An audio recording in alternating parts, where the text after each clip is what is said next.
function has been documented now in C. elegans and in Drosophila. So this is an evolutionarily conserved carbohydrate sensor. And it's expressed highly again in the liver, the kidney, small intestine, and adipose tissue.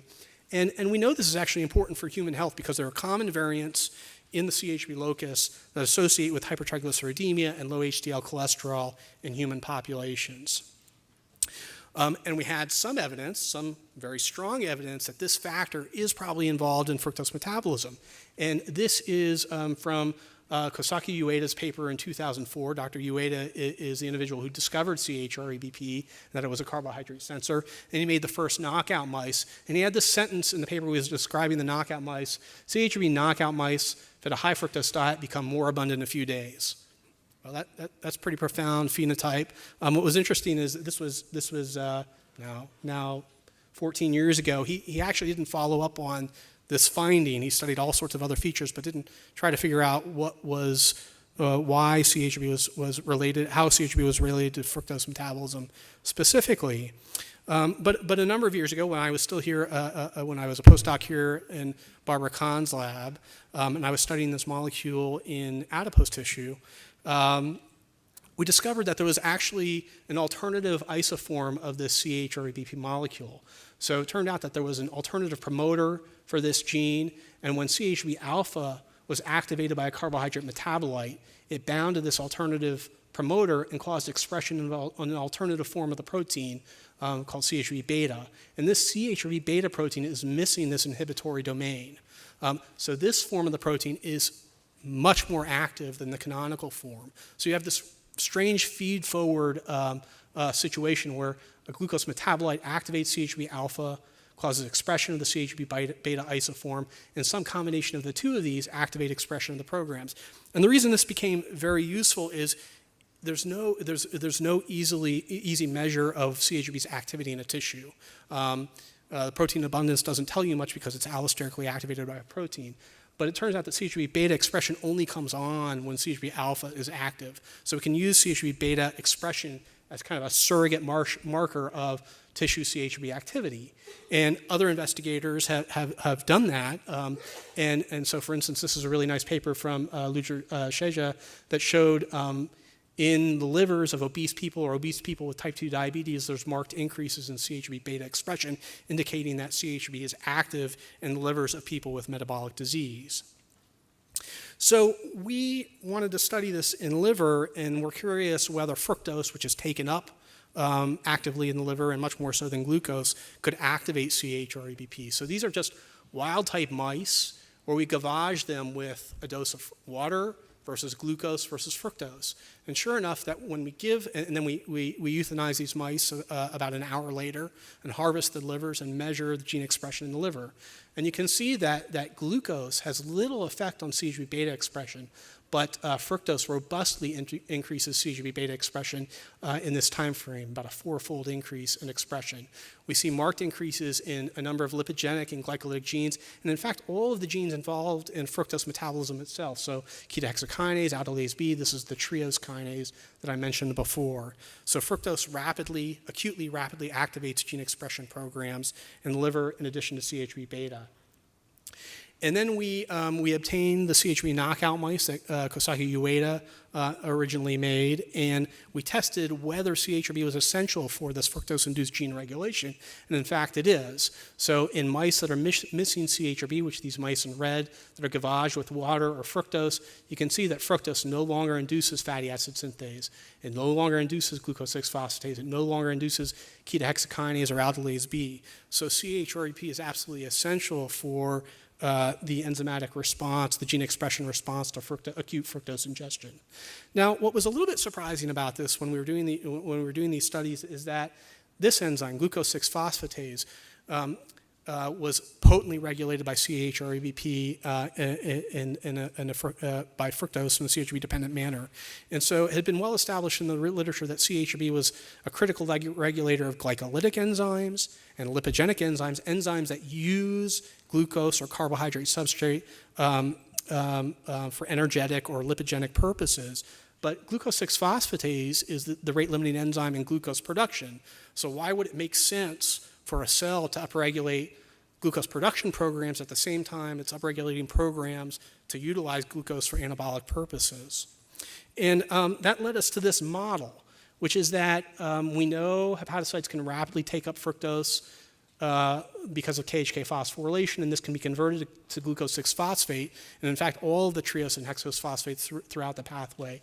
And we believe it's this metabolite that activates CHRBP, and CHRB potently regulates pyruvate kinase, the rate-limiting enzyme in glycolysis, and acetyl-CoA carboxylase and fatty acid synthase, important enzymes in fatty acid synthesis, but also glucose 6-phosphatase. And we realized that, well, maybe the function of the cellular function of CHRBP is to mediate glucose 6-phosphate homeostasis. In other words, when interventions occur like fructose consumption, which can increase intracellular glucose 6-phosphate, you upregulate all pathways that can dispose of that glucose 6-phosphate to keep it in a very tight range. So we then went about a number of studies to study this, but before I get into that, a number of, Kimber Stanhope mentioned that there's this additional pathway by which sucrose-derived glucose, which stimulates insulin, can activate this transcription factor, SREBP1C, which also co-regulates the lipogenic enzymes. So there are multiple distinct transcription factors which can regulate these lipogenic enzymes, and it's insulin-mediated. It's thought to be insulin-mediated activation of SREBP1C and lipogenic enzymes that cause the steatosis associated with insulin resistance. So this leads us to this pathogenic paradox of hepatic insulin resistance, which was previously mentioned. So in a normal, healthy liver, insulin, through the insulin receptor, activates this kinase AKT, which activates SREBP1C to result in increased lipogenesis. And this AKT, this kinase AKT, inhibits this other transcription factor called FOXO1. And FOXO1 is necessary for potently regulates the gluconeogenic enzymes. So when insulin stimulates lipogenesis, it suppresses glucose production by downregulating these gluconeogenic enzymes. The paradox of hepatic insulin resistance is that if you look at insulin-resistant people, right, there's increased circulating insulin, which can stimulate this SRP1C pathway and increase de novo lipogenesis is well documented in subjects with insulin resistance. But at the same time, they have aberrantly increased glucose production. So people have invoked all sorts of mechanisms to say, well, maybe there is selective hepatic insulin resistance in the liver. In other words, this arm of the insulin signaling cascade is intact because we have increased lipogenesis, but maybe this arm is impaired because we also have increased glucose production. And what we realized is that CHRABP upregulates lipogenesis and also upregulates this rate-limiting enzyme in glucose production, glucose 6-phosphatase. So maybe there's an alternative mechanism that explains this paradox. And what we did is we showed that, so this is using FOXO1 knockout mice. So these are mice that have no FOXO1 in their livers. And so if you don't have FOXO1, you shouldn't be able to upregulate your gluconeogenic enzymes, okay? So they should have reduced glucose production. But when we take these liver-specific FOXO1 knockout mice and we give them a big bolus of fructose, we see that fructose can activate CHRB beta expression in the livers of both the wild type and the knockout mice, and we see potent upregulation of glucose 6-phosphatase, even when there's no FOXO1. What this means is that no matter how much insulin signaling you have, if you give enough substrate like fructose, you're going to be able to activate the gluconeogenic enzymes whether or not there's intact insulin signaling, even if there's as much insulin signaling as you possibly can have. So this is kind of a complementary alternative explanation for the pathogenic paradox of insulin resistance. If we have increased fructose or increased carbohydrate in the liver, we get activation of CHRB, which activates both lipogenesis and glucose production, and we no longer need to invoke this idea of selective hepatic insulin resistance. So this led us to some additional questions about, well, we measure insulin resistance or hepatic insulin resistance in people using the gold standard is the euglycemic hyperinsulinemic clamp. and we're measuring glucose production using stable tracers in vivo and assuming that there's insulin resistance based on the inability of insulin to suppress glucose production. But it led us to ask, well, really, what are the major determinants, molecular determinants of glucose production in vivo? And so, right, the final step in glucose production is conversion of this metabolite, glucose 6-phosphate, by glucose 6-phosphatase to glucose. So what we did is we measured, we took wild-type mice and fed them chronically fructose for a couple of weeks at various ages, and then measured basal glucose production using standard tracer measurements, turnover measurements, and then also at the end of those measurements, freeze-clamped their livers so we could measure both glucose 6-phosphate levels and glucose 6-phosphatase expression, activity levels in those livers at the time that they were making this glucose. And this is a little bit complicated, but what it shows is that high fructose feeding, which are on this end, high fructose fed mice, which are on this end of the graph, have increased glucose 6-phosphatase activity, but decreased glucose 6-phosphate levels. So this makes sense. When you feed an animal a high fructose diet, they upregulate this glucose 6-phosphatase enzyme, the activity increases.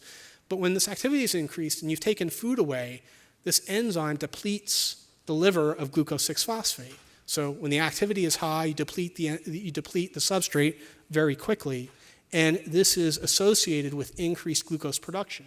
And this is actually really important because increased glucose 6-phosphatase activity was associated with increased endogenous glucose production, even though in these mice with the highest levels of glucose production, the abundance of the immediate substrate for glucose production was low, which tells us that in the setting of high fructose feeding or carbohydrate low overload, the upregulation of these enzymes to make glucose is actually the dominant determinant of glucose production. It's not a matter of insulin levels, insulin-regulated availability of substrate. We actually think this mechanism is quite important in people. So this is qPCR, gene expression measurements in human liver biopsies performed in collaboration with Michelle Lai, who's a gastroenterologist here at Beth Israel. And you can see that in the livers of people, CHB beta expression strongly correlates with fatty acid synthase. CHB beta expression strongly correlates with liver pyruvate kinase. And CHB beta expression also strongly correlates with the level of glucose 6-phosphatase mRNA expression in human livers. So this seems to be a major mechanism regulating this process in people as well as mice. So I mentioned that the global CHB knockout mice were intolerant to fructose. You can't put them on a high fructose diet because they stop eating and they die very quickly, which limited our ability to test, is CHREBP important for the effects of fructose chronically to induce metabolic disease? And our first question was we wanted to understand, well, why are CHB knockout mice intolerant to fructose to begin with? And we thought the major problem was going to be in the liver, so we first knocked out CHREBP in the liver and put them on a high fructose diet. And in contrast with our expectations, they tolerated the high fructose diet just fine. It turns out that it's not CHRB in the liver that's important for fructose tolerance. So these are liver-specific CHB knockout mice. You can see this is a Western blot showing that CHB protein is absent in the livers of these liver-specific CHB knockout mice, still present in adipose tissue from these mice. If we put them on a high fructose diet, they don't gain quite as much weight as the normal mice on a high fructose diet, but they still gain weight, and they certainly aren't dying within a week or two. And in fact, we've had these mice on a high fructose diet out to 9 months, and there's no excess mortality, so they tolerate it just fine. And then we went on to do some metabolic studies, and it turns out that the liver-specific CHB knockout mice, they don't gain as much fat mass on a high fructose diet. Wild-type mice develop hyperinsulinemia, and that's prevented by knocking out CHREP in the liver. And this is a glycerol tolerance test. So glycerol is a substrate that the liver is very good at using to convert to make glucose. So if we give normal mice a glycerol bolus, they'll convert a large portion of that into glucose, and we can measure the increase in glycemia as an index of their glucose production. And you can see that the wild-type mice fed a high fructose diet get what we call glycerol intolerance. In other words, they're much more efficient at making